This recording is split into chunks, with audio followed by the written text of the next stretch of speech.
Hi, my name is Ryan Floyd. I'm managing partner at Storm Ventures. And this is part of my video blog series on helping you grow your business and how I would help you think about it if I was an investor or on the board of your company. Today, we're going to talk about sales efficiency. We're going to talk about what it is, why you should really care about it, and really how to measure it and how to think about it in building your business. If you like this, please subscribe, share it with your friends, and importantly, leave me comments. Let me know what you think and what you'd like me to talk about in the future. Okay, so sales efficiency. What is sales efficiency? Another metric in your business. Well, let me tell you, it's probably one of the most important metrics in a B2B business.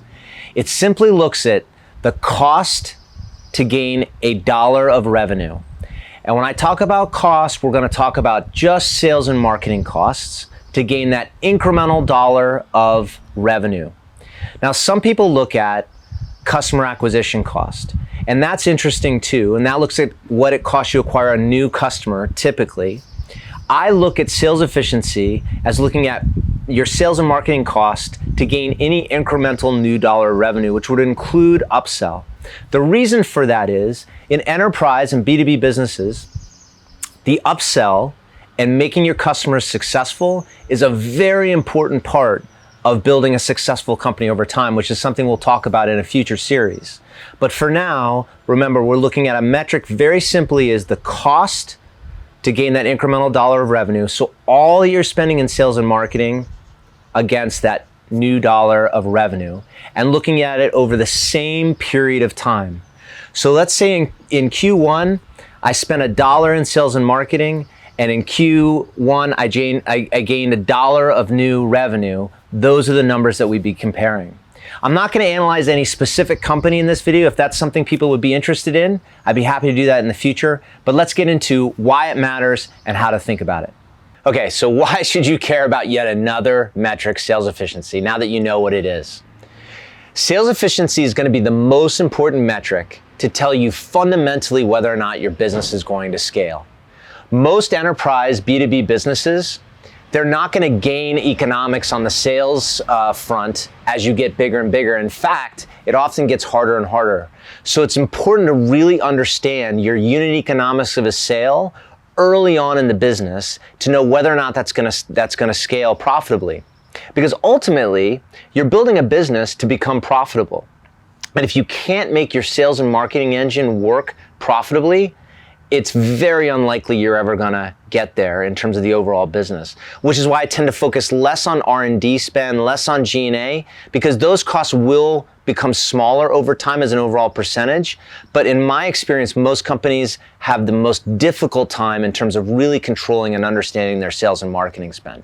So that's what we're gonna spend our time on. So now let's talk about how do you measure it? It's relatively easy to explain, but there's a lot of nuances that can go into it. So let's just start in its most simple form. You're looking at what you spent in sales and marketing against what you generated in new revenue for the same period.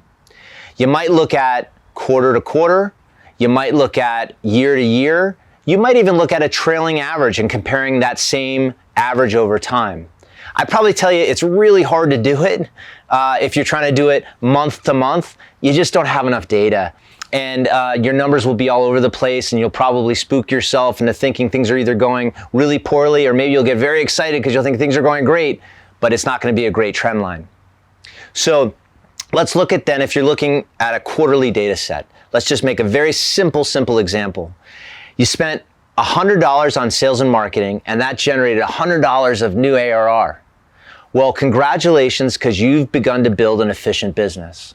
Because what you've done is you've basically said, I'm going to invest sales and marketing dollars, and that payoff is going to be over the course of a year in terms of generating an equivalent amount of revenue. So if I looked at it in terms of a ratio, ARR, new ARR to expense, we'd say that ratio is 1. Most venture investors, including me, would tell you, you're on the right path, come talk to us, we'd love to invest. But more important to you, you should be thinking about you're on the right path to building your business because you've got something that's going to begin to scale. Similarly, if you look at a ratio where, let's say you generated $50 of new ARR and it costs you $100 of sales and marketing expense, now it starts to get tough because now your business is going to be consuming a lot more capital in order to grow. Now, maybe you're one of the fortunate ones and you have a bag of money sitting at your feet and you can spend infinitely to grow your business. Well, then this video isn't for you, and it's not like most of the businesses that I invest in. For most of us, we have to think about how to make it efficient. Now, of course, also, if you're able to generate $2 of revenue for $1 of spend, well, that's just fantastic. You're on your way, and what you should be looking at is where you can invest more aggressively to potentially grow even faster because you've got such an efficient business. And maybe there's not something you can do to grow faster, and there's nothing wrong with that either, but you've got an efficient business then. So really, we're looking at this ratio of new ARR to sales and marketing spend and hoping that we can be at least one or maybe better over time. And the reason, again, this is so critical to your business is it's going to be the measure of whether or not it ultimately can scale. Because if you can't scale your business profitably, you're never going to reach that point of ultimately generating cash, which in any business is ultimately the objective. So now, what do you do if you don't have the sales efficiency that you want for your business? Well, first of all, rest assured, you're not alone. Almost every company goes through a period in their growth when they're trying to figure out how to drive efficiency into their sales and marketing process. And I'm not going to try to cover everything today. Maybe it's a topic for another video. If people are interested, let me know. But just some things to kind of think about. The first is you really kind of want to look at what's converting and why. If you look at where you're spending your money in terms of your leads coming in, are you spending that money efficiently? Are the channels that you've invested in, either in terms of time or money, are they yielding not only leads, but leads that are actually converting in your sales process? Because activity, unfortunately, does not equal results. And you'd much rather have one lead that converts than 50 that don't. So you can look at all this activity on the lead side, but if it's not generating sales on the other side, you've got a problem.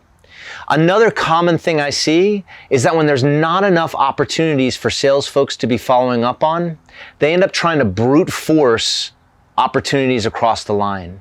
And sometimes buyers just aren't ready to buy yet. And so you have to give it time. But if you don't have enough opportunities to feed the sales team, they're going to try and close whatever is in front of them, which is very logical.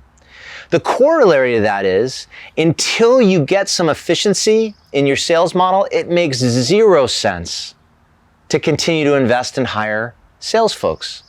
Because you're going to frustrate yourself, and you're certainly going to frustrate the sales team because they're there to win. They're there to close. And if they're unable to close for whatever reason, that's not going to be good for anybody. So anyway, a lot more to talk about there, and I'm happy to engage in comments more and maybe even produce another video if it's something people are interested in and how to really tackle sales and marketing efficiency. But it really is one of the most important metrics that you should be focused on in your business. And if you get this right, you're well on your way to building a great business. I hope you liked this video on yet another metric. There'll probably be a lot more videos on metrics. I like metrics myself quite a bit. If you like this, please subscribe, leave me a comment. This is all new to me. I want to share back with you, and I'm eager to hear what you'd like to hear more from me. I hope you enjoyed it and look forward to the next one with you. Thanks.